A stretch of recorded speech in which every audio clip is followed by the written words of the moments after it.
And we are here, Just Saying, Season 3, Episode 9. Oh, look at that. I got two Bromios.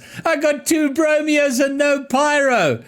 All right. Just the way it should be. Well, Bromio, why don't you tell us how you are, and while I frantically get Pyro into the equation here.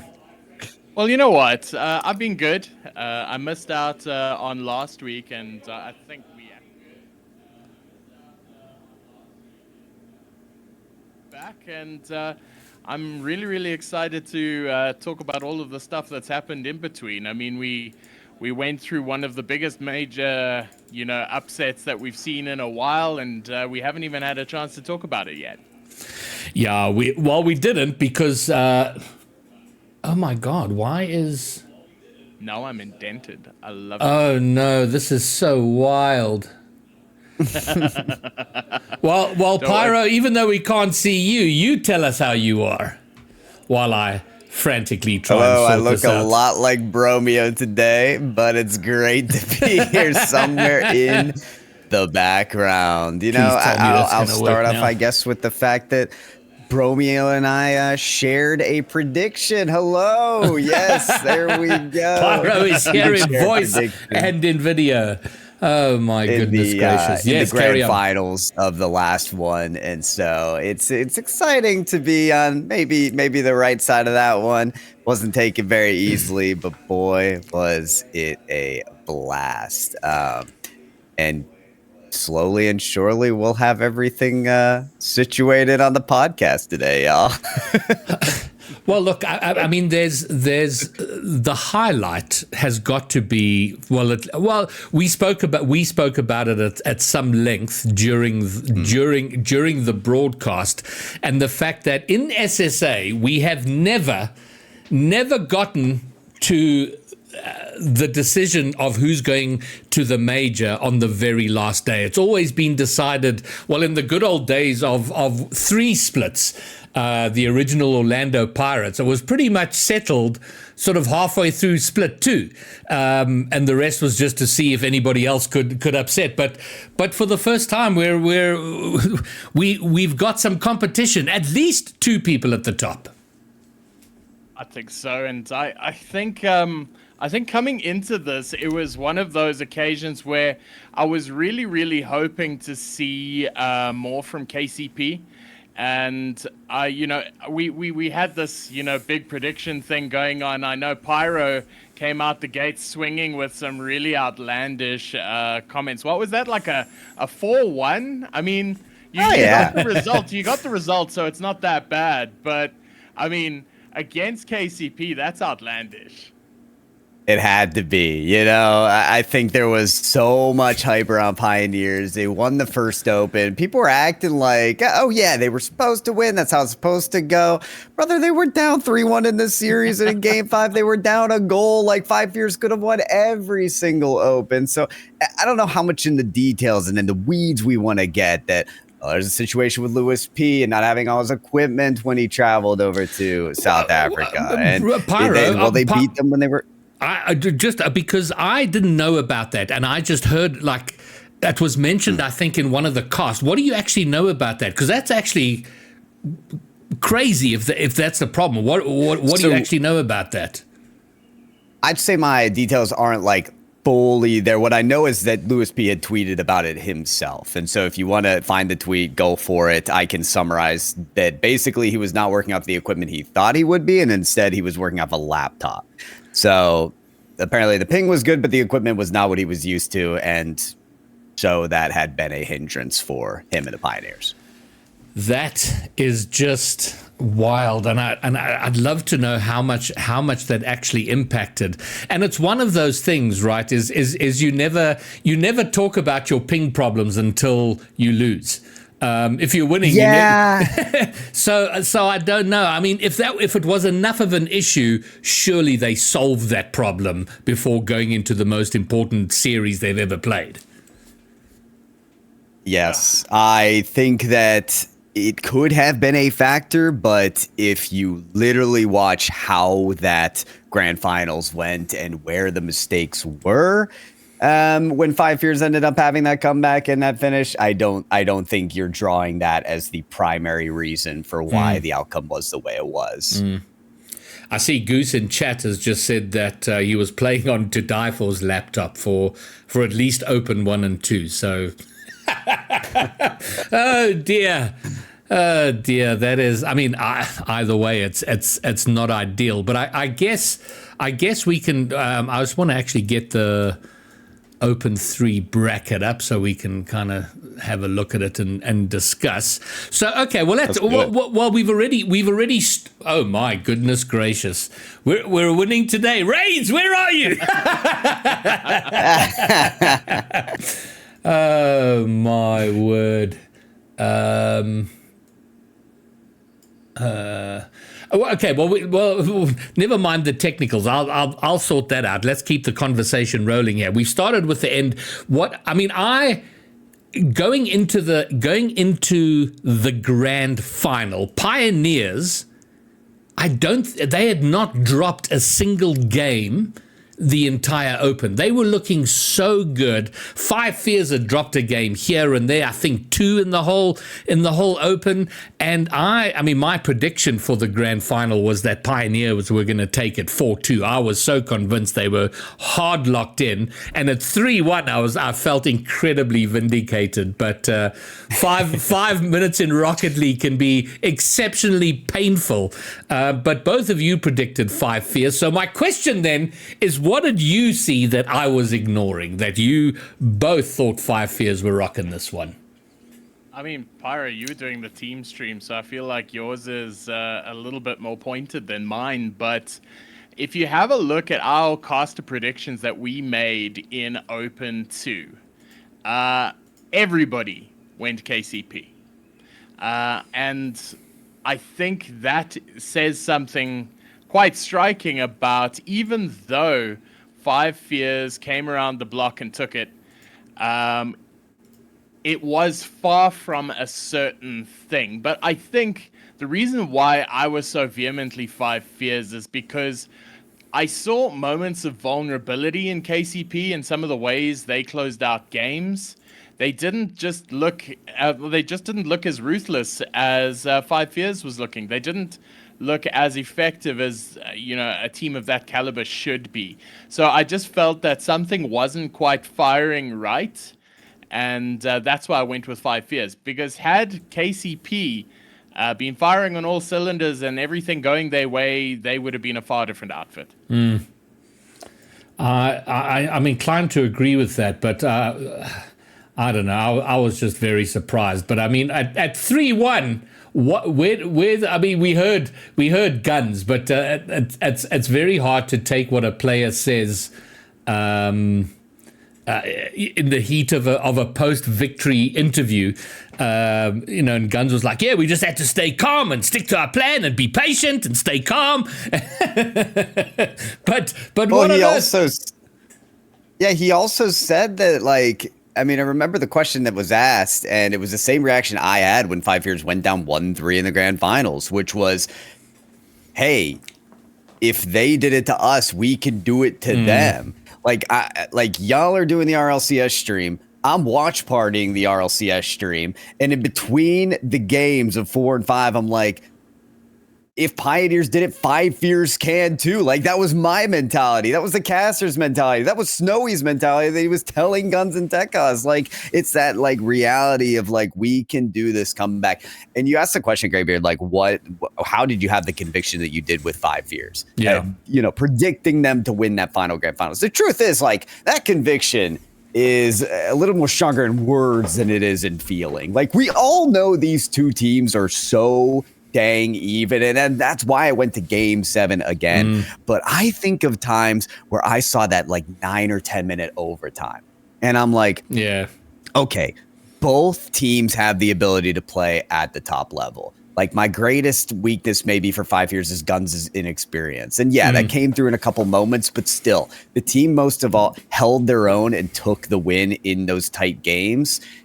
I like their strengths in their kickoffs, in their chemistry. I just had to, they had the edge for me. And you run that series back, you might get a different result. You know what I mean, Greybeard? It was that close.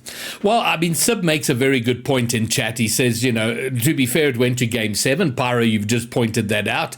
And they are essentially equal. However, when two teams are equal, it comes down to and it might just be a single clutch moment or 2 or 3 very key moments. One of them had the ice, the focus, the whatever it was to see it out, to lock it out. And that was clearly lacking with Pine. They were 3-1 up. They should not have gone down 4-3. That's what I wanted to talk about. I saw To Die For playing some of the scariest Rocket League he's done in a long time. He looked like he was going to close that game out all by himself. And for all intents and purposes, a 3-1 down, you close that game out. So this loss is just as much Five Fears is doing as it is as KCP's. Because yes, it went to game 7, but it almost didn't go to game 5. So I think that's also going to be looked at. What happened, from game 4 to game 7. Was it just simply a mental shift from Five Fears, or was it a mental dip from KCP, or was it both? But I feel like whatever happened there also needs to be studied, because it was an execution of Five Fears doing something right and KCP doing something wrong.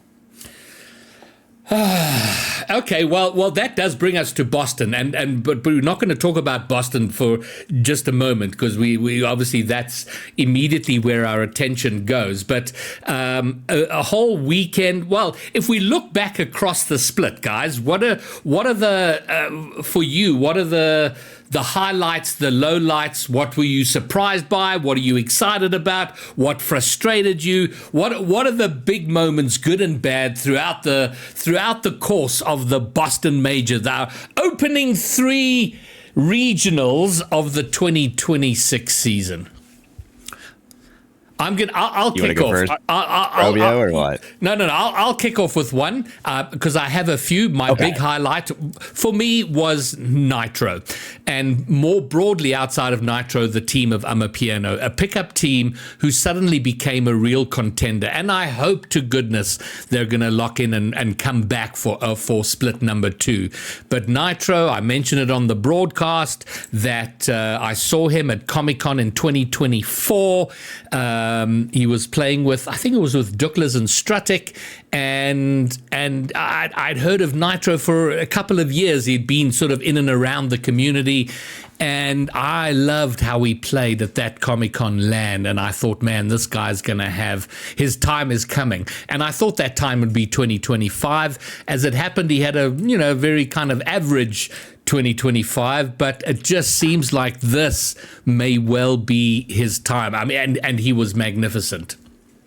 There we go. That's my opening highlight. And that's a pretty good highlight as well. I've got a couple. I think Astronic Esports for me was one very big highlight of this first major. Just how they consistently got high up with the team that they had and played their socks off.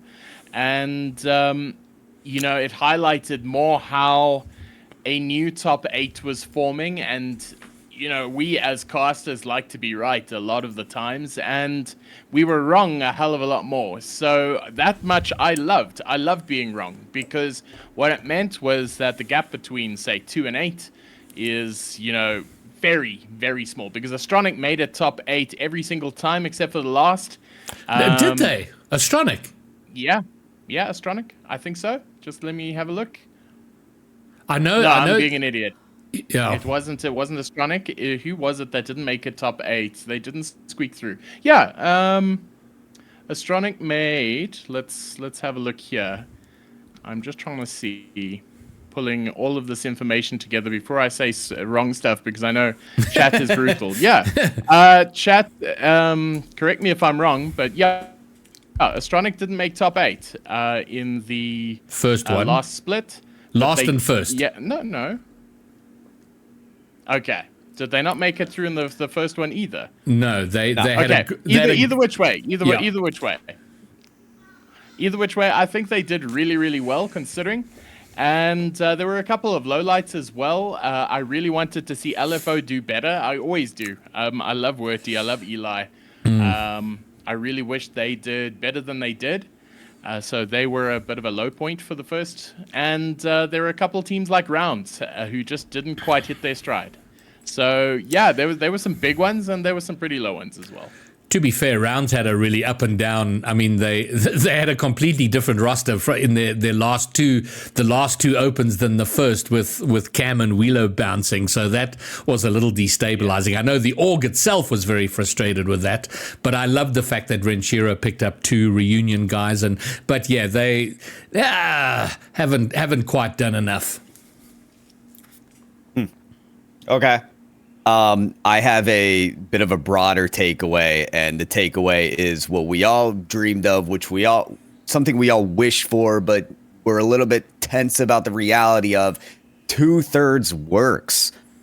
We needed to see it in action before actually truly believing. Believing is seeing, and we just saw it. We went from imports locking the potential of local players of SSA to unlocking the potential. I mean, would you have seen teams like Stake, Ravi, and Jeff, like watching Ravi and Jeff literally pop off and make a name for themselves had it not been for like teams like that? And we saw some of those teams fall apart as well. Eliakim and Wordy, there was so much hope behind that team. With Torres. Coupling up with Torres, who swept the nation, who swept the region already, and that didn't occur. So it creates some really interesting storylines. It unleashed the potential of local players that before we just didn't get to see, literally, because the mainstream was covering imports in the region instead. So it's a really cool narrative to see these import players completely flipping the script. And I do believe as well that it accelerates the talent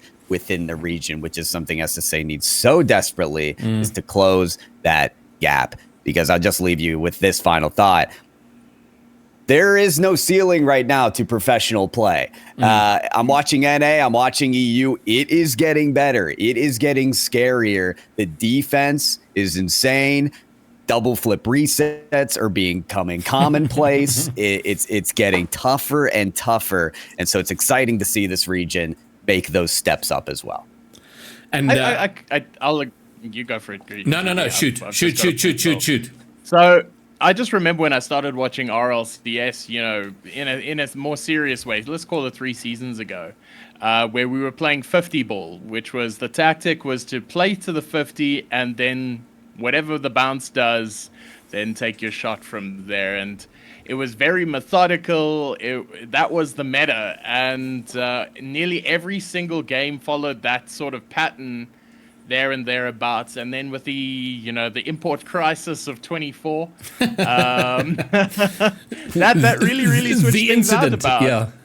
The incident. And that completely blew tactics out of the water. You started seeing 77 blocks with their really, really attacking style, broad, Team Mobula coming through and wrecking stuff as they do. And it really introduced our region in a very dramatic, uncomfortable way that there are many, many, many more ways to play this game that we love. And that was one of the biggest takeaways for me, was that now we can enjoy Rocket League in more than just simply one style, waiting for Limitless or Orlando Pirates or whoever it was, waiting for them to win the regional. And that for me has really, really unlocked the enjoyment of watching this game, because it's truly introduced I don't know what the hell is going to happen. I mean, speaking of, and I wanted to raise this earlier and I forgot, Unity making it to top 8 was so completely not on my bingo card that when it happened, I was over the moon, and I just wanted them to win, even though I knew that might have been a bridge too far. But seeing stuff like that happen means that the skill gap between everybody involved, especially in that top 16, is a lot closer than we give it credit. Well, we spoke about Unity, and we also have to mention WRG. So WRG in Open 2 and Unity in Open 3, both making top 6, having a wild run. and it was awesome, and hopefully they can continue with that. But it does.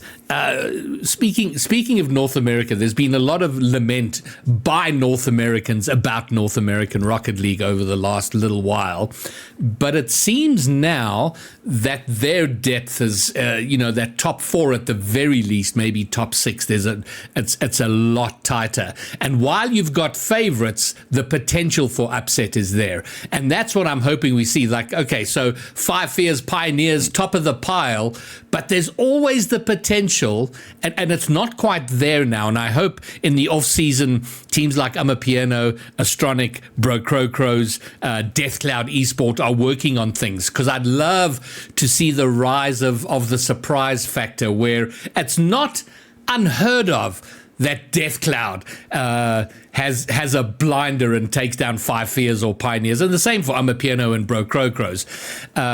So hopefully we see a closing of that, and maybe, I don't know if it's rose-tinted glasses to say WRG having a blinder open and then Unity having a blinder open is maybe an early sign of that sort of thing, or maybe it was just a weird bracket, but I don't know. That's tough. That's tough because they made that Cinderella run. And then they faced the top teams, and it got ugly. So it's tough to say that SSA will get to the point of where NA is, where you have a world champion coming back, and then NRG doesn't even make top 8 the first open, and they're getting in these tight. This GSL stage. They're in Game 5 against 2 different teams, and now they're in Game 7 in the quarterfinals of the lower bracket, right? That hasn't really occurred quite yet, but I think we're nipping at the heels of it. We've seen those Game 6s with other teams and the top 2 of this region. Then they turn around, the top teams kind of blow them out, but there's glimmers of it, and that gives us hope. We take hope where we could possibly get it, us on the panel, The biggest lament in Rocket League at any level, you will hear the word consistency. Whether you're in Diamond 3 pushing for that star high goal of Champ 1 or SSL or pros, it's that thing of consistency. And it felt like, not across the board, because there was some wild inconsistencies, and we'll touch on that in a moment, but Bro Crows throughout this entire split, they are locked at that 3rd position. They were so consistent throughout, which was fabulous to see. And with 2 splits under their belts, Amapiano, I mean, they were incredibly consistent for 2 splits, and who knows if they'd been from split 1. And then a little bit lower down, but still consistent, and I love this team so much, is Death Cloud Esport. They made top 8 every single time, but they did it scratching and biting, and they never cruised into the top 8. They had to, they were round 5s of Swiss. They were, best reverse sweeps, best of 5s, but they made top 8 every time. So those are my sort of 4 favorite teams coming out. Call it 5 favorite teams. Obviously, Pioneers, Five Fears, Bro Crows, Death Cloud, and Amapiano. So it feels like we've at least got that amount of depth. I just want to mention something as well, and this was one of those where it fluctuates. I'm having a look at the caster predictions, because Synthesis didn't make it into top 8 in the final split, one of the shock events of the weekend, and that was a pretty big one, because the caster predictions on the first time had them pegged at 5th. In the second split, we had them up in 4th, and the caster prediction towards the end had them up in 6th, and they didn't make it through to the top 8, which means by and large public expectation had them making top 8, and they were incredibly good, and they showed they showed a lot of promise, and I think Synthesis did a good job picking up that team of Genesix, but at the end of the day, them not making top 8 in, the final split, that was a complete question mark for me, because I feel like of all the teams that, are making top 8s, these boys should be making top 8s consistently. And I think, heading into the next major, I feel like of all the top 8 teams, they're the ones with the most questions to answer. You saying Synthesis has the most questions to answer? I mean, if you're going to throw that question back on me, I can list a couple. But okay, I'm going to say tied or at least ahead of them is looking for organization. Because to me, like, expectations were set for Synthesis for sure. But who has laid the groundwork of most weekends, most like Saturdays and Sundays performed without having actually won a regional? It's Wordy. Wordy.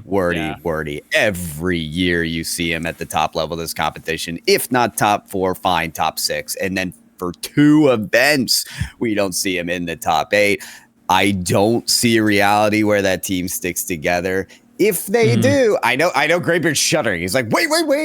Every team needs to stick together, fix their problems, and become glorious. GB's actually doing. He's like, I already know the future because I was told in a DM from this person's cousin that they're in fact not sticking together. So GB actually knows the future. He is the Rocket League oracle. So we talk about all of these things. Before I close my point here, I just want to make sure I do say this. I will never call for the disbandment of a team. That is not, I don't think I have the role for that, and I want teams to make those decisions individually as they should. But in terms of questions to answer, they're definitely there because the talent on that team exists to not miss a top 8.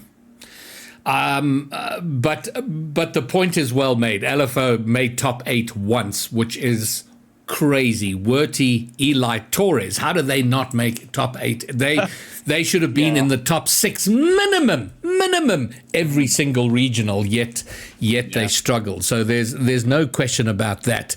Another big highlight for me is Reunion Island, and I know I bang on about them a lot.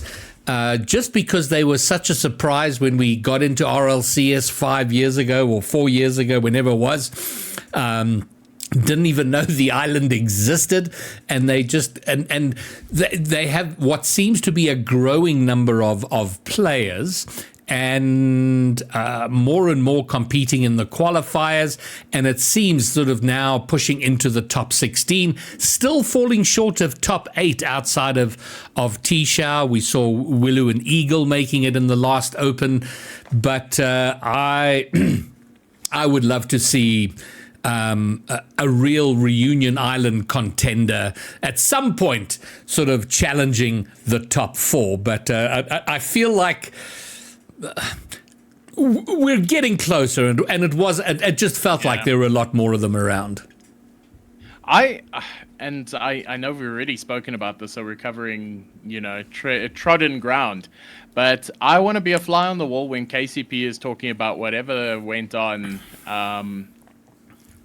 in that final split and what their plans going forward are, because KCP comes along, they invest a fair amount of money. I'd probably say the most amount of money in making sure they got the best team possible to go through to the major. And, come the final hurdling block, they just fell short. And I wish I had the wherewithal and the know-how to know exactly what that was, but I am just as stumped as the rest, because you're dealing with the quality of Sweaty to die for, Lewis P. These are some of SA's best, and yes, they really brought it through, but ultimately they didn't have enough to bang it through, and they were SA's favorite. So I'm not saying Five Fears do not deserve the plaudits, because they really do. They've been exceptional. I feel like expectations were a little bit higher for KCP, and I'm just interested to know what exactly it was that went wrong in that engine room to have it turn out that way. And I think that for me is one of the biggest, the hanging question marks. We're talking about top 8s, and I mean, it's all a mess. And that's why I love SSA right now, because it is a complete mess. Like, nobody knows where anything is going, and that's the greatest part of all of this. But I think that's right at the top of it. Whenever somebody wins, and we do this on the main broadcast, you get someone from the winning team to come and have an interview. And to your point, Bromeo, I almost wish we could have a conversation with the losers, and you can't do that because it is such a rough thing. You can't just say, sorry for your loss. Can you come and explain yourself to a whole bunch of people watching? But that would be the insight, is like what went down, or and surely the three of them and Lawler, they had their debrief of the thing and they broke it down. And you, as you said, Bromeo, a fly on the wall. What was the conversation? Where do they feel they broke it down? Well, because I will butt in here and say that they all tweeted nearly the same thing, which was that they had all the opportunities to close and just didn't execute. So that is what when I read it from To Die For's Twitter, when I read it from Lawler's Twitter, what I'm reading in between the lines is that there was nothing wrong with the planning. There was just something wrong in the execution. And that does come down to it. I think when we have a region with two top teams, is you're pretty dang close. Who's going to show up on the day? When the nerves get to you, are you going to hold or are you going to break? And we saw moments of Pioneers breaking. We saw moments of Five Fears holding. And all the pressure was on the Pioneers. I think, we're talking about what could it have been. To be fair, they are at least saying that on social media to everybody, which is to say that we don't see too much wrong with what we're doing behind the scenes, what we're doing to prepare for the day. We just need to be better when the day comes. Now, is there a world that KCP decide they need a roster change? No. I would be. I was thinking about this, and the knee-jerk reaction is, especially in SSA, it's like, let's blow up this roster and try something new. And that was my first immediate thought, is like, what they're going to do now? They've already got the best in SSA, so I think they're going to see it out. I feel like this is a sunken cost now. I feel like KCP have invested a lot, and it would probably cost them more to find a new roster than it would be to stick around with the one that they've got. And I still feel that if I was an exec sitting in the high tower of Kansas City, that this is still a very safe bet. And the fact that they didn't get over the finish line is tragic for them. But at the same time, they were leading up 3-1. And at the end of the day, that came down to a couple seconds of Rocket League where it could have been theirs, and the conversation would have been far different. They closed them out 4-1. That was a dominant display by To Die For, generational. They're going to absolutely stomp. This is the best opportunity for SSA we've had in a while. And KCP were 100% correct in selecting this team over any other team. So sometimes it be that way. Sometimes it just be like that. And I feel like KCP would be remiss to not stick with their current team and show some faith, because they were incredibly close. My only worry, and it's not based on anything other than speculation or trying to put myself in his shoes, is Lewis P, because he's the player that's a little bit, he's out of his comfort zone. He's not in his home country. Yeah. He's in Cape Town, and I'm sure Cape Town is beautiful, and it's its own attraction, but you're unsettled. You're not, and when things aren't going well, when you're not at home, you get a little bit homesick and you start going, oh, was it a mistake? And I don't know where he's at in terms of that. I don't know him well enough, but that's the one thing I would worry about, is that he goes, you know what, I hated being in Cape Town and this shit isn't working, I'm done. But outside of that, I completely agree with you, Bromeo, but I don't know if that's a factor or not. Yeah, I'll just say that I'm glad that when it comes to Lewis P, we're only questioning his situation outside of the game, because there is no question inside the game that there is a better player you situate there. Lewis P has been fantastic this split. I mean, the way that he delivers the most perfect passes to Sweaty and to die for them to pop off is so good. He'll be wall dashing up the corner wall to beat everyone to the ball and then dime them right in front of the net. Like, we just don't see that from like any player at all. Lewis P is pushing the benchmark of performance in the region. So I think inside the game, yeah, there's no question for that player. That brings us to Boston.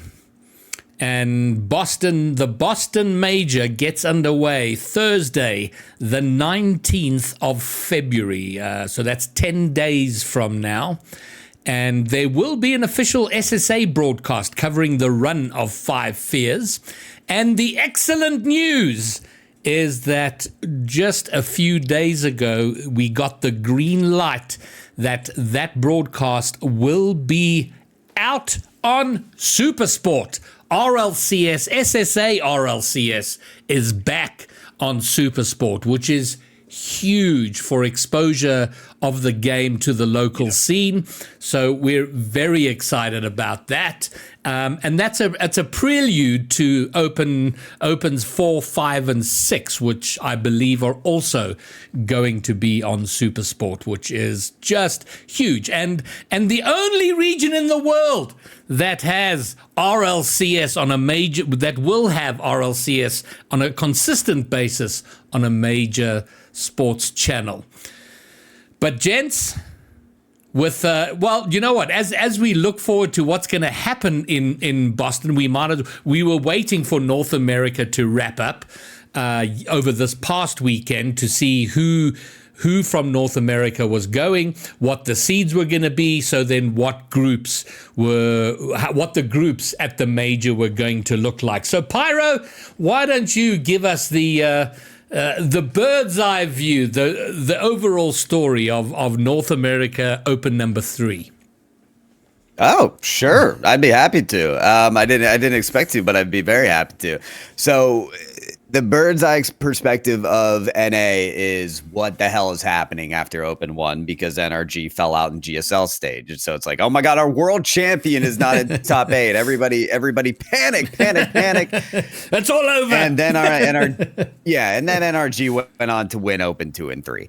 They literally could have sit out Open 1. That is how it went. And they could have went to major just because they ended up winning Open 2 and 3. Absolutely ridiculous. Never doubt that trio. But what is exciting and what came through that were some two incredible teams that you can't deny. You got Shopify Rebellion, First Killer, LJ Kofer. I've been saying since I cast him in Tactical Banditry, a bubble scene tournament in 2022-ish, that Kofer would be next up. Here he is in 2026, teamed up with them. Absolutely going to blow the lights out. Shopify Rebellion, such a cool team. But I think the most hype is around a team called Redacted. Who doesn't even have an org. Crazy. Okay. You got Wavy, Two Piece, and Talk, the Canadian, who another up and comer, next up kind of player who hasn't really proven himself yet in the professional scene until now. They were the ones who actually put NRG into the bottom of the GSL stage that forced them to eventually lose out in Open 1. And Redacted went to the grand finals to compete against NRG and taking them to game 6, I think, each time. So such an exciting team to watch. Defense out of this world from both of those teams of Redacted and Shopify Rebellion. We're getting to the point of NA where you really can't score unless you bumper demo. That is how good, unbelievable the defense is, and it makes it really, really exciting to watch. So that's kind of the scenes in NA. I think you've got NRG, you've got Shopify Rebellion, you've got Redacted, and Space Station. I think is that last team, that fourth team, who, to be fair, I haven't followed Space Station a whole lot. I think number 4 was actually completely up for grabs between SSG, Foot Esports, and another team. But yeah, that's the breakdown of NA. NRG still totally on top, but definitely watch out for teams, especially like Redacted, who actually during the kickoff weekend had beaten teams like GK Esports, an EU team. So they have the ability to topple anybody. That means the 16 teams going to the major are now decided, and it is there is always argument about format, and there is no perfect formats. There's pros and cons. The format for the major is groups. 4 groups of 4. 2 from each group will progress to a top 8. I am not a fan of groups at a major. I think it works. I don't know. It seems like a long way to go for what could be a very short trip for 8 players, 8 teams playing 3 series, potentially. But before we look at the groups for the major, thoughts on format. And I know it's one of those arguments that, I don't know, it can be a little circular because, Swiss is great, Swiss is shit, groups is good, double elimination all the way. I don't know. Bromia, let's start with you. Thoughts on format, if you have any. I actually want to pipe up and say this. I enjoy the fact that they mix around with format. You've got some leagues where they don't change it up at all. So the fact that we don't know what we're going to get. Are we going to get round robin? Are we going to get Swiss? Are we going to get, a GSL? What are we going to get? I feel like that is part of the entertainment package. As far as this one goes, I think it's pretty fair. Yes, the bottom 8 are not going to get the most amount of games. But that is just thinking from the perspective of somebody who's viewing from the bottom 8. The product is looking top down, and you want to get ample opportunity for all of the big teams to showcase from day one all the way through to the end, so you can start drawing up those, narratives. You want as few dead rubber games as possible. You don't want charity games or anything like that. So as far as the format goes, I think this one's fair, and I think it's going to be pretty exciting. Do you have a preference, Pyro, or you take it as it comes? Yeah, I do, but clarifying question. So why did bottom 8 not get as many games? Because if it's double elim, you only get 2 matches, but in group stage, everyone gets 3. I guess, point taken. I guess it's in the middle. It sits between Swiss and double elimination. Okay, as compared to Swiss, I understand. Okay, I mean, you still go 0-3, which would be the same as group. I guess, so what I thought was really interesting about the group stage is they posted this on Twitter as well, which is that in order to create those groups, some really interesting considerations were met. And number 1 was performance in Worlds. So it's not just your seeding as of this season. It's how you did at Worlds, first of all. And it's also, they also kind of mixed it up a little bit to not have interregional conflicts, basically. So in most of these groups, you do not have like 3 teams from the same region, which we've seen before in RLCS, which is just like the most annoying thing ever for NA to. It's always NA. It's always NA, and it always goes to Worlds and then plays each other. We'll put the time. 4 NA teams into one group. Why not? Exactly. So they actually messed around with it a little bit to make sure that didn't happen. I think there's one group C, where there's 2 EU teams. Oh, that's because they got 5, Brian. Pyro, they got 5 teams. Yeah, so, you literally can't avoid it. Great point. I just wanted to mention that I think because groups allowed them to organize in that manner and take worlds and regions into considerations, that's why I actually favor it. That's why I actually like it. And now we get to know exactly who the SSA representative gets to play. And so you can almost like prepare a little better as well, because you know for sure you're going to play these 3 teams. So do your VOD review, do your analysis, and have your team ready to go. Those are the 2 reasons why I actually do favor groups a little bit. Well, that segues nicely into the Boston Major, 19th of February. SSA 5 Fears are in Group A, and this is who we will be facing. NRG, Pyro was just chatting about them. NRG, Ninjas in Pajamas, Power, and 5 Fears. And, Pyro posted this last night in the... We have a little Discord group for the broadcast talent, and I saw that and I was like, oh well, fuck, that's not great. But then I go, what group could we possibly have been in where we would have gone, yeah, yeah, we're going to be all over that group. But GB, I had the exact same thought, and I was like, well, Power certainly looked dangerous. And, and then I went and looked at the rest of them, and I was like, well, it doesn't get much better anywhere else. Do we want to take on Team Falcons rather? It's the best in the world, and if we want to start, beating them, we need to start somewhere. We can't look at this and go, "Ooh, this is a tough one." Of course, it's a tough one. It's Worlds. So I think that Five Fears have now got their work cut out for them. I think there's an obvious game that they're looking to win, and that's obviously NRG. And then, two other games which are going to be pretty tough. Well, Ninjas in Pajamas got Jorias on it, and Guns and the Boys beat Jorias and the Boys at FIFA E in one game, but still. So there's at least a little bit of history there.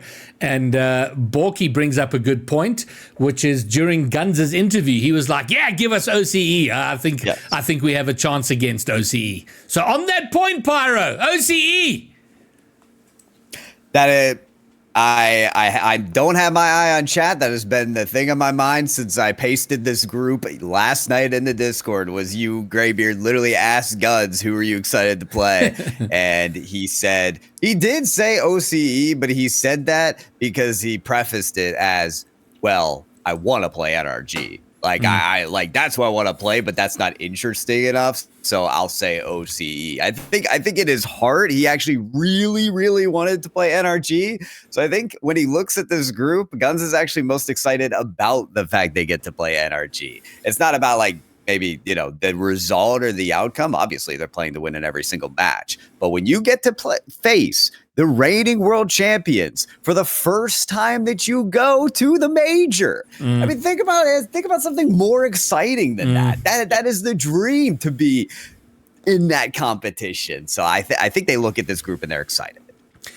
There is, oh my God, I had a great point I was going to raise on the back of that, and I've completely forgotten it, but I will say this. We always do. Yeah, I know, it's leaking out of my mind. The team get into Boston they arrive on the 17th. Which is a little rough, 17th, 18th. So they have zero time to get over jet lag and not a hell of a lot of time for on-the-ground scrimming, which is a little unfortunate. In an ideal world, they would have been in the air already and have a full week to settle and get scrimmed and all of that good stuff. So that is a little unfortunate, but it is what it is, and they gotta hit the ground and hit the ground running. I feel like that's always going to be the case, and unless you have your visa stuff sorted long beforehand and the stars have aligned and you know that you're going to finish top and go to the major no matter what, I feel like that was the best case that we could hope for.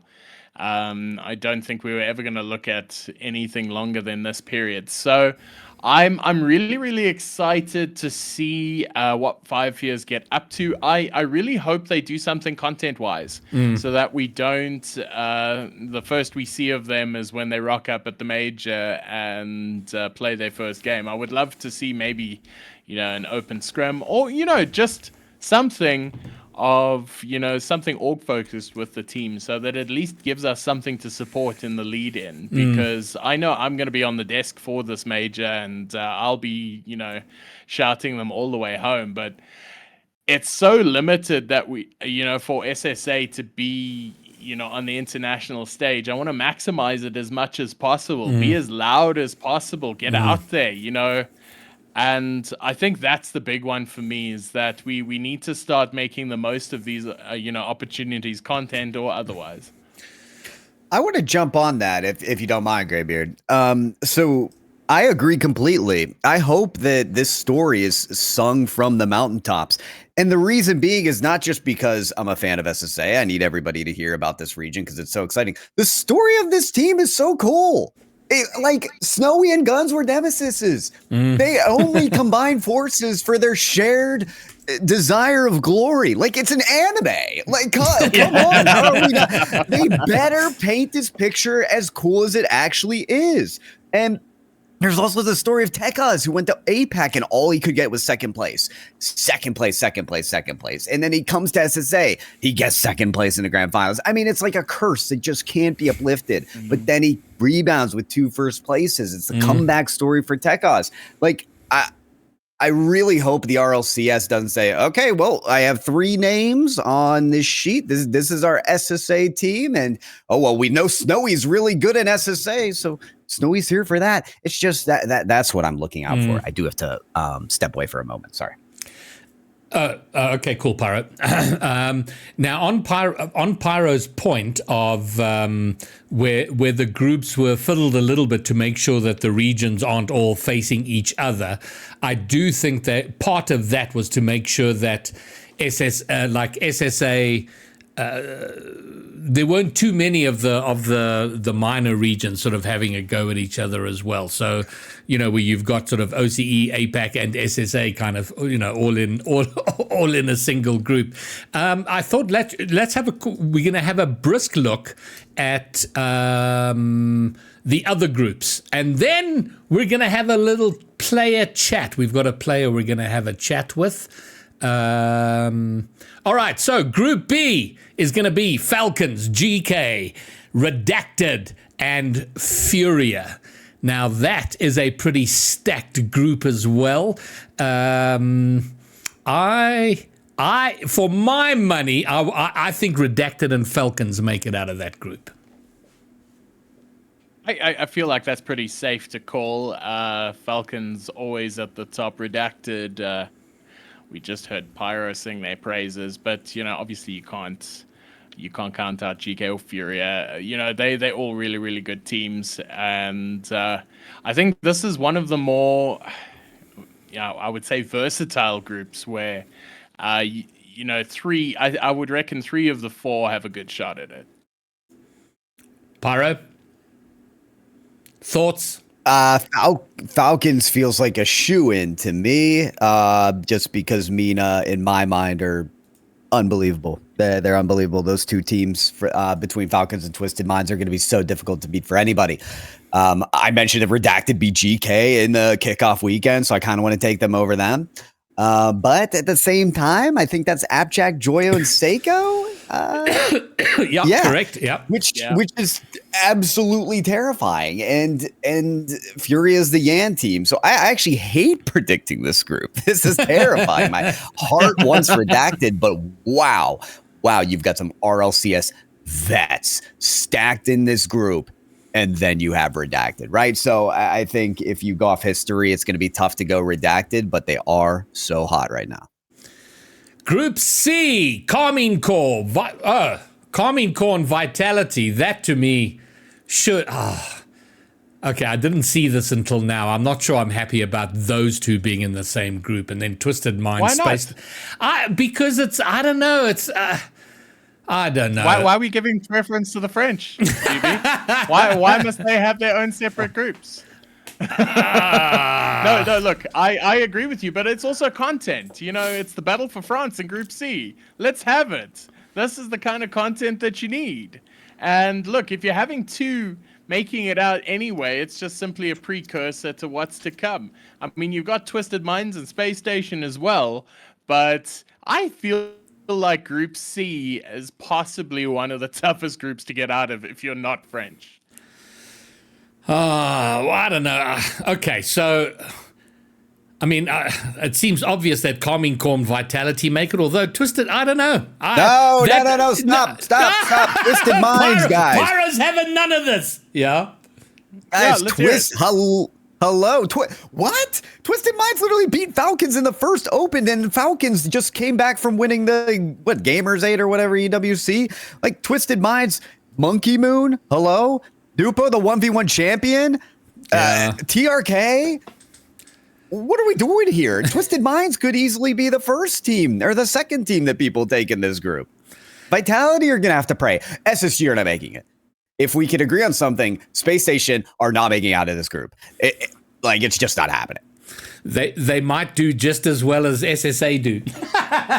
Okay, no, wait. So let's hear it. Like, give us your two. Who's making it out? Who you asking? I'm asking Pyra. Like, who is it? KC and Twisted. Is that who you're saying? Vitality don't have a shot. All right.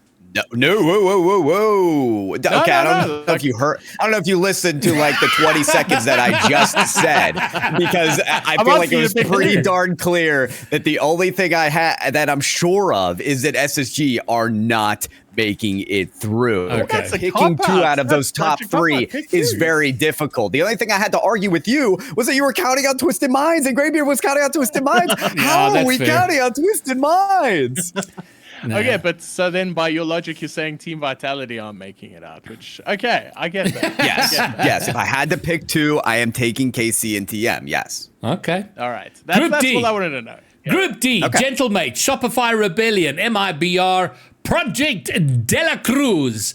For me, I don't want to incur the ire of Pyro once more, and by discounting a team.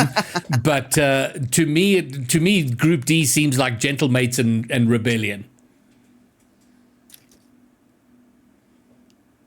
I mean, Pyro, that's your cue. Throw All right, sorry, I was in the middle of grabbing more food because I'm hungry. I don't have strong opinions on this because I haven't watched Sam as closely. I actually don't know MIBR made in Brazil as well as I should. Sad Race Bull and Astro for Astronomic. Gentlemate's Shopify Rebellion. I'd have to go that way. Again, like First Killer. First Killer was close on the Ultimates last season for actually like taking down NRG in that upper bracket of the final of that final playoff bracket. So, First Killer coming back, ready to do some damage again. I'm about it. Yeah, give me that top 2. And I see there's a couple of hot takes in chat. Someone said MIBR and Shopify Rebellion to make it out. That was from Mill. And then someone else said something. Oh, no, they were agreeing with you about it. Oh, no, here we go. Jay Forger says that SSG is going to beat Vitality. That seems like a... No. Man, oh man. I don't know about that. We'll see. All right. Well, okay. So clip it and get it ready if it happens, I guess. Yeah, I'm getting a hear me out. So we'll see. Toward the beginning of this episode, I was talking about one of my highlights for the season has been Nitro, and his performances with Amapiano. And after several efforts at trying to make this happen, I'm delighted that we get to have Nitro himself for... Oh, no, that's Bromeo. Why? Hi, I'm Nitro. Why? Hello. Hello, fellow non-Rocket League players. Oh, my word. Why is this happening to me? Okay.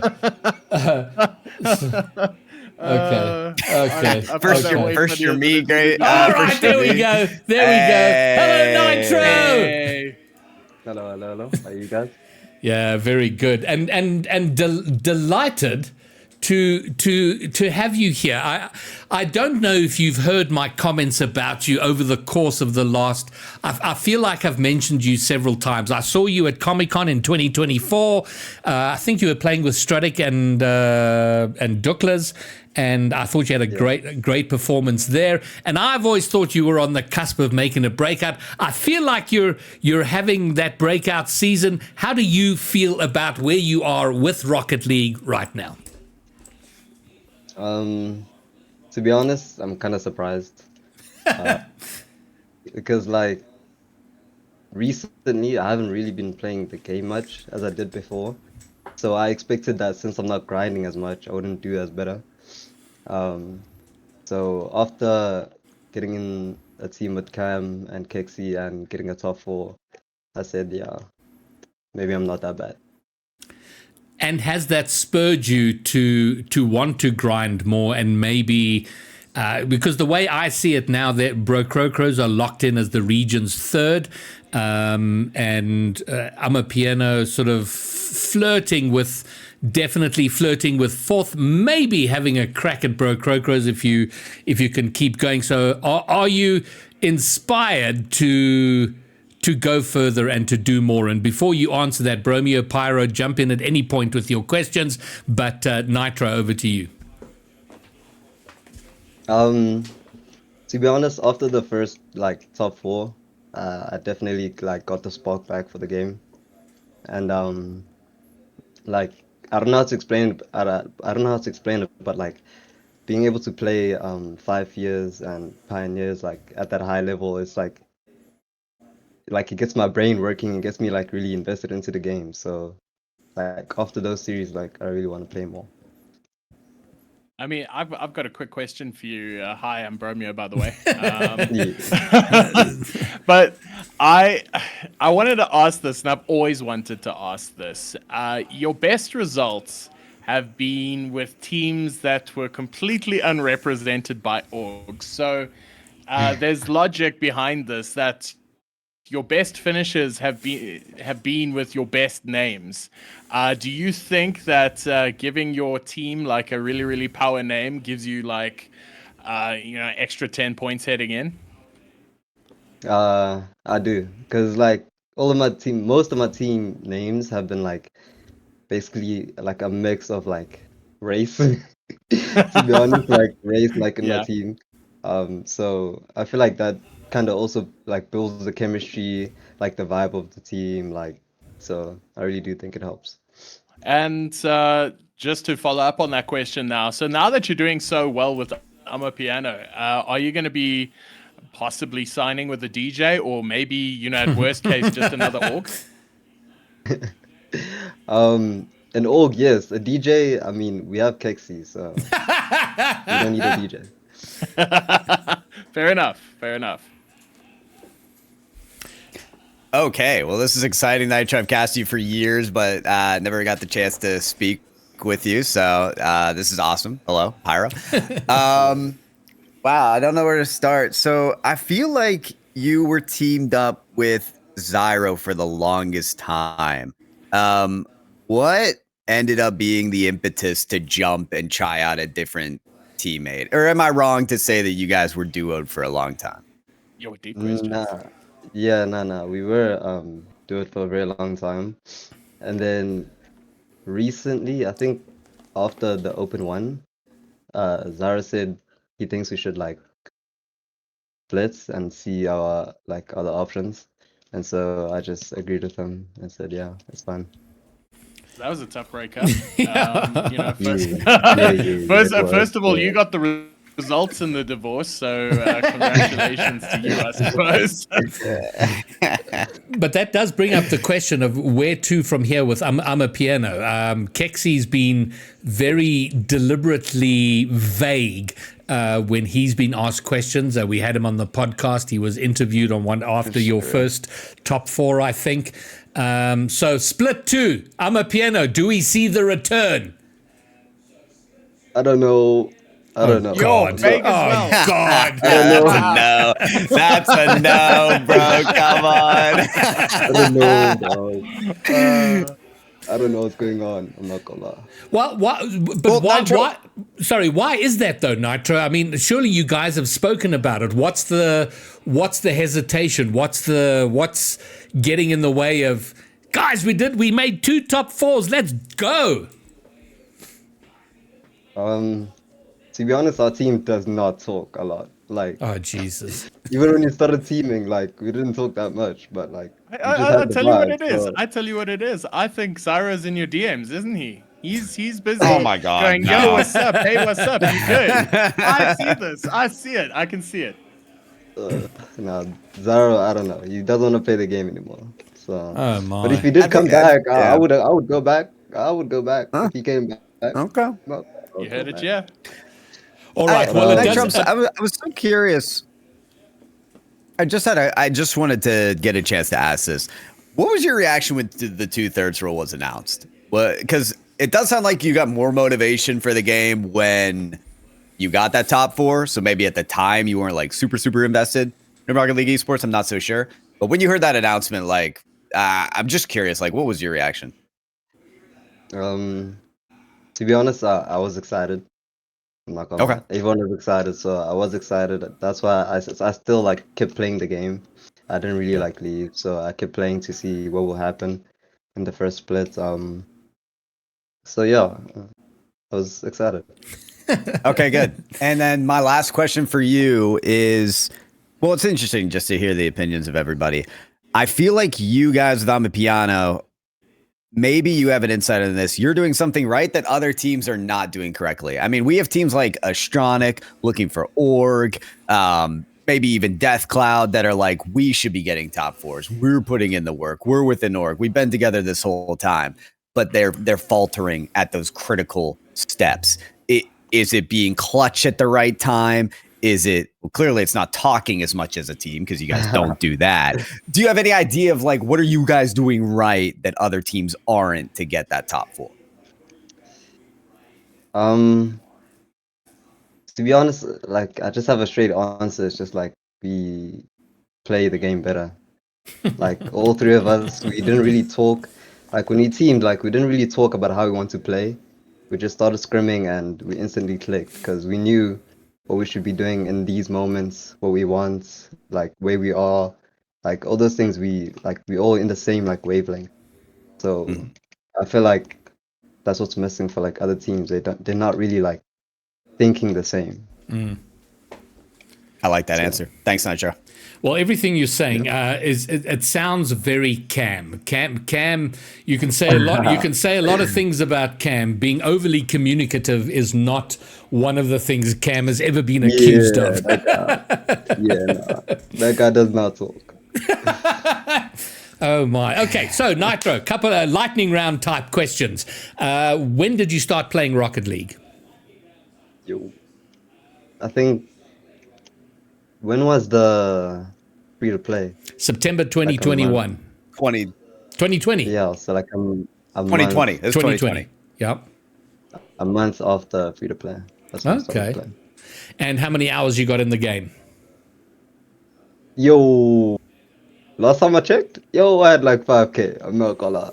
I had 5K. I don't know where I got 5K from. And when did you last check? Because you say when you last checked. So when did you last check?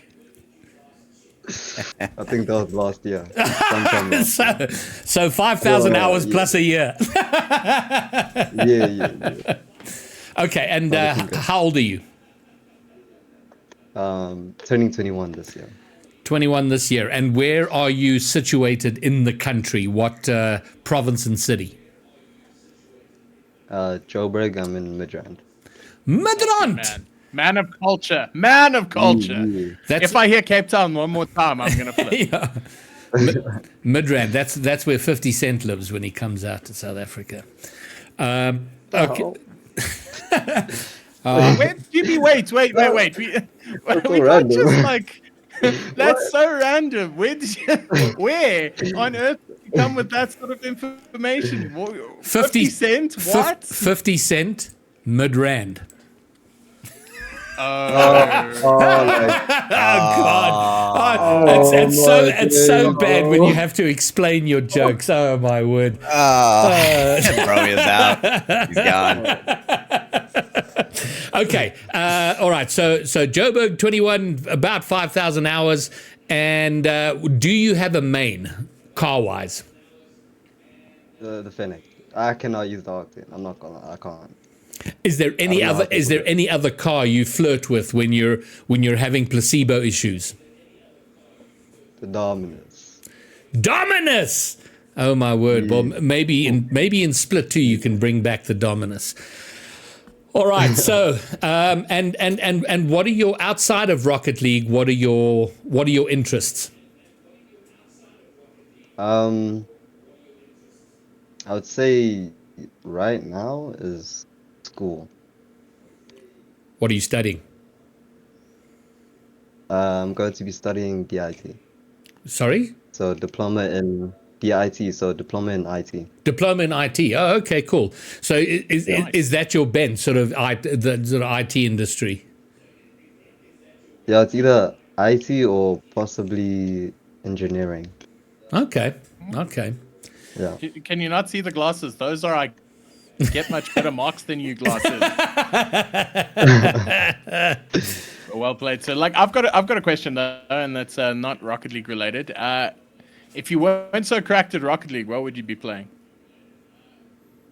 Ooh, that's a good question. And nothing else is a valid answer. It's either Brawlhalla. I don't know if you guys know that game. Yep. Or Unfortunately, or what's the other game? I'm gonna say Valorant. Or Valorant. That's the game. Well, it makes me very excited that you struggle to come up with two other games. All right, so Nitro, we're not going to keep you too long. Anything else you would like to say in closing? Anything at all? Floor's yours. Shout out to my boy Sweetie. Shout out to my boy Sweetie. Oh, well, now Me you've from the raised a beginning. question. Have you spoken with Sweaty since the incident? What incident? Oh, after you lost? Yes. Oh, yeah, I have. Te- I haven't brought it up about him losing because no. You're like real bros don't talk about that shit. yeah. Yeah, It's like we just move on. like, Okay. Yeah. All right. Well, that's fair because I was going to ask you to share what he might have said about it because I'm very keen.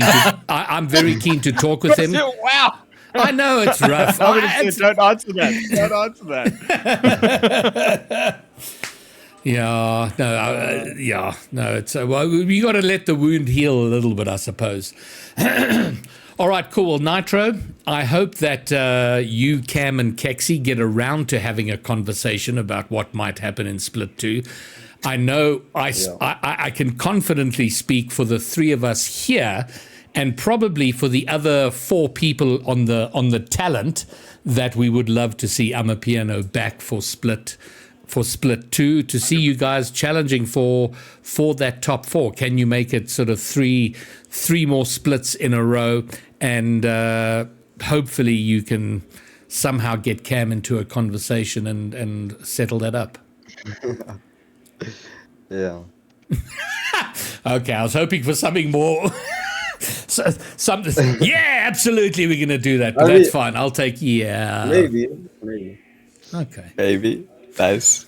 All right. Well, in closing, Nitro, thank you very much for having come on. I've wanted to have you on for the longest time. Thank you, Nitro. And Whatever. yeah, and I hope you continue having success. It's been a delight seeing you play, and I really, really hope we get to see you do it a lot more. And thank you so much for your time. Yeah, thank you for having me. Of course. And that am I gonna get Bromeo? So I'm gonna try and You're gonna get me again. I know. This is going really well. So then let me say this then, and then we can bring it to a close. Is Nitro, thank you for joining us. Good luck in Split 2, and hopefully we get to speak more. Peace. Thank you. Cheers. Cheers. Oh, there he is. There's Bromeo. Hey, it's vegan. I love it. Oh, this is so good. Oh, okay, good. There we go. I'm really glad we got to chat with him. But a little bit. What's the word? Who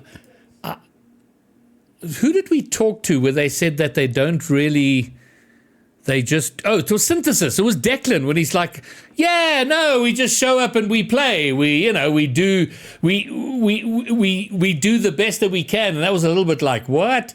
And then I have a similar sort of feeling talking to Nitro, and he's like, yeah, we'll see about Split 2. Like he certainly doesn't seem as excited as we are, guys. I think we as casters are guilty of this. Is that we over-engineer the dynamic behind the scenes. These kids are just naturally good at the game, and it's sometimes just not that deep. Yeah. And we want it to be more. We want the storylines. We want the plot lines. But sometimes teams ride on good vibes, and there's nothing wrong with that. They definitely, Well said. definitely feel like a good vibes team. Moving on to something slightly different, Bromeo, you've been unusually quiet the last couple of weeks. Like, you know, at the end of last year, I got my Discord wrapped, and it was the person you talk with the most. You and Bromeo are like. And I feel like we're that's gone off the boil the last 10 days, and I think that's because you've gotten interested in and very active in a couple of things, and I'd like you to explain what you've been up to, please.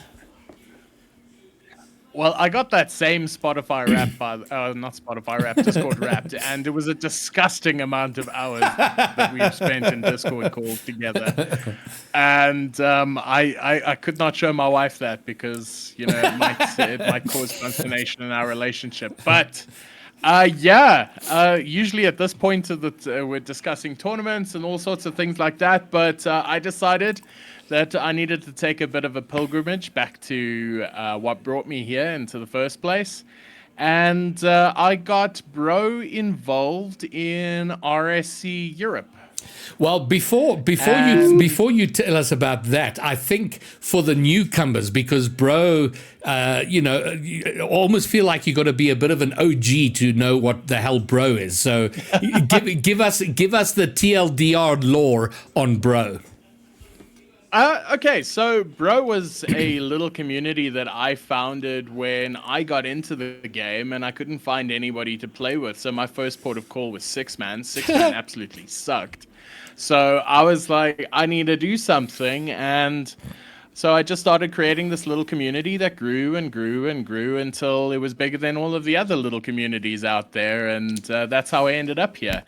And Bro's pretty much given me everything in this Rocket League community. So from humble to beginnings to where it is now, it's still pretty damn great. Unfortunately, it took a bit of a backseat when I hopped on the Let's Found RSC Sub-Saharan Africa, which I've always felt very guilty about because it's my first child. It's the thing that gave me everything. So that's why I decided it required a lot more attention. So I formed a crack team of SSA's brightest and said, you know what, boys, we're gonna tackle on Europe now.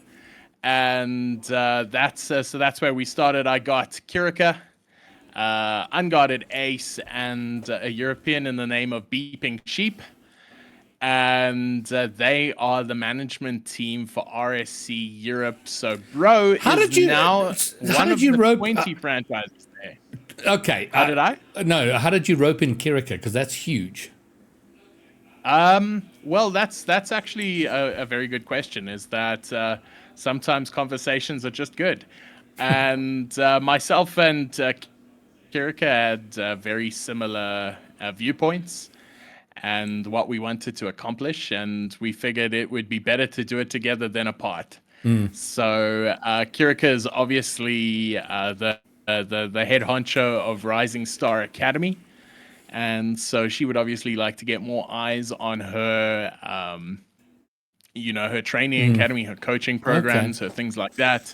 And sometimes fun projects come along, and this is just one of those. So we're basically taking the biltong, the amaguinha, the braai, all of it to Europe. None of them find it very funny, but just wait. We've still got 2 months for them to understand who we are. And I think that's also, thinking about RSC locally, I think it's such an amazing thing that you've done that. Firstly, for SSA to have representation there, since we have a lot of EU representation here in our RSCs, and then also I'm sure you learn some good lessons that you can bring home for RSC 5 here. So there's an interesting fact. So RSC EU has 20 franchises, 20 teams, and they're divided into 2 conferences. And in the conference that Bro is in, there is a coalition of Unity and Ox Gaming called Unitox. Oh, my. and there is Chrome Esports. So we've got like a little South African going on. Wow. In the conference up there, which it's remarkable because statistically that happening is very, very low. And our biggest signing, by the way, for the master tier was Renshiro from Rams. Wow. So just Bang. small world. Small world, but you wouldn't want to paint it. So it sounds a little bit like a biltong shop in Perth. Like a little. Yeah, pretty much. There's a whole lot of banter, but very low GDP. Brilliant. Well, listen, I think that's so awesome and well done. And I hope it brings you a lot of pleasure and joy. I do know your roots are very much community driven and so on. So yeah, good luck there. And I'm sure I'm sure you'll start talking to me again soon. And I look forward to that. I promise I'll come back, Jimmy. I promise I'll come back. All right, gentlemen. The Nitro Zyro storyline all over again. Baby, you up? So I want with Split 2 being on Super Sport, starting with the major being on Super Sport, I am going to commence a drive to get 150 teams signed up in SSA for Open number 4. That will be the highest number of signups by 25 teams if we can do it. So I am beginning that campaign now, and I would like to elicit the help of everyone in the community to spread the word on your Discords. Everyone should be signing up from the Diamond 3 trios on up. Just show up, play, represent the region, do the best you can, get a taste of competitive Rocket League at that level. And yeah, out of 125, most are going to be absolutely hammered on day one of qualifications. It is all part of the process of taking the journey to great things. There was a time when To Die For got hammered, a time when Sweaty got hammered, but they kept at it, and look at where they are now. So 150 signups for Open 4. We have, what is the date today? The 9th. Tomorrow is the 10th, which means in 4 weeks tomorrow, signups will close. Signups will open at the end of the major next week. So as the major ends, signups will be open, and then everybody can rush and get themselves signed up. But that's the plan, guys. 150 SSA teams signed up for Open 4. Join me in the push there. However you communicate to your communities, get them to sign up. Get all the brotatoes and stuff. That was great, Bromeo. In the early days of RLCS, they all signed up. Get them back in there. It'll be great to have them. All right, and that is pretty much going to wrap it up for us, unless there are important things we didn't talk about. But I think we've covered all the main things, guys. Yeah, I think we might want to just discuss like future topics that we'll be excited to cover on this podcast. I think we all have a role in keeping a pulse on roster mania between splits, because I could be doing what Bromeo said about the casters embellishing the storylines of how teams come together and how they perform so well. But I do want to say that maybe Nitro wasn't sounding as confident, because who knows, maybe there's some shakeups in the rosters and he might be a part of some different up and coming crazy roster. So we got to keep a pulse on that. We have to keep you all updated on what's going on in the scene in terms of roster changes, and ultimately who's telling Graybeard where they'll go in his DMs. But aside from that, I don't know if you guys have any other future topics for people to look forward to on the podcast. Yeah, and myself, Pyro, or Bromeo, if you've got things for the podcast, do let us know. We want to be the sort of central hub for news and information about everything Rocket League in the scene. So, yeah, absolutely. Hit us up for anything you need and want. Stones RSC SSA Season 5. News to follow. News to stay tuned, as they say. And that is my personal pet hate, is when people tell you to stay tuned. It's like, bro, I got shit going on in my life. I'm not going to stay tuned to you. When you got something to say, come and say it. All right, well then. I can be done that too. Yeah. It's kind of like people in WhatsApps that send you a WhatsApp and their first one is, "Hi Ryan, how are you?" It's like, I don't care. Oh, Just tell me what you want. All right, guys, we're gonna wrap it up. So that's been season 3, episode 9 of Just Saying. And from me, Bromeo, and Pyroj. And Bromeo, you got to see multiple times. Not enough of Pyro, but we all got here in the end.